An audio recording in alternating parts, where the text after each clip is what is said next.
ನಮಸ್ಕಾರ. ನಾನು ನಿಮ್ಮ ಲಕ್ಷ್ಮೀನಾರಾಯಣ್. ಪ್ರಪಂಚದಲ್ಲಿ 3 ಕಂಪನಿಗಳು ಸ್ಟಾಕ್ ಮಾರ್ಕೆಟ್‌ಗೆ ರೇಟಿಂಗ್ ಮಾಡ್ತಾ ಇದ್ದಾವೆ. ಎಸ್&ಪಿ, ಪಿಚ್ ಮತ್ತೆ ಮೂಡೀಸ್.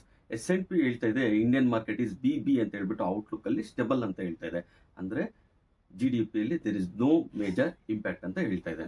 ಮತ್ತೆ ಪುಟಿನ್ ಟ್ರಂಪ್ ಭೇಟಿ, ಉಕ್ರೇನ್ ಯುದ್ಧ ನಿಲ್ಲಿಸೋದ್ರಲ್ಲಿ ಯಾವುದೇ ಒಪ್ಪಂದ ಆಗಿಲ್ಲ ಅಂತ ಹೇಳ್ತಾ ಇದ್ದಾರೆ.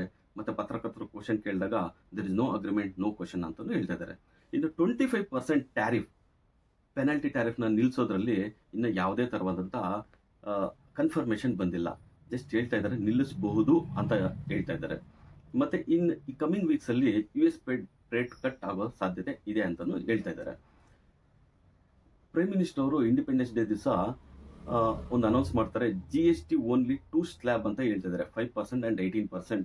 ಇದು ಸಹ ಮಾರ್ಕೆಟ್ಗೆ ಪಾಸಿಟಿವ್ ಆಗೋ ಸಾಧ್ಯತೆ ಇದೆ. ಬೆಳಿಗ್ಗೆ ಏಷ್ಯನ್ ಮಾರ್ಕೆಟ್ಸ್ ಎಲ್ಲ ಪಾಸಿಟಿವ್ ಅಲ್ಲಿ ಟ್ರೇಡ್ ಆಗ್ತಾ ಇದಾವೆ. ನಮ್ಮ ಇಂಡಿಯನ್ ಮಾರ್ಕೆಟ್ ಸಹ ಇವತ್ತು ಗ್ಯಾಪ್ ಅಪ್ ಆಗುತ್ತೆ. 200 ಪಾಯಿಂಟ್ ಗ್ಯಾಪ್ ಅಪ್ ಆಗಿ ಅಲ್ಲಿಂದ ಟ್ರೆಂಡಿಂಗ್ ಮೂವ್ಮೆಂಟ್ ಆಗೋ ಸಾಧ್ಯತೆ ಹೆಚ್ಚಾಗಿರುತ್ತೆ. ನಮ್ಮ ಚಾನಲ್ನ ಲೈಕ್ ಮಾಡಿ, ಸಬ್ಸ್ಕ್ರೈಬ್ ಮಾಡಿ, ಶೇರ್ ಮಾಡಿ.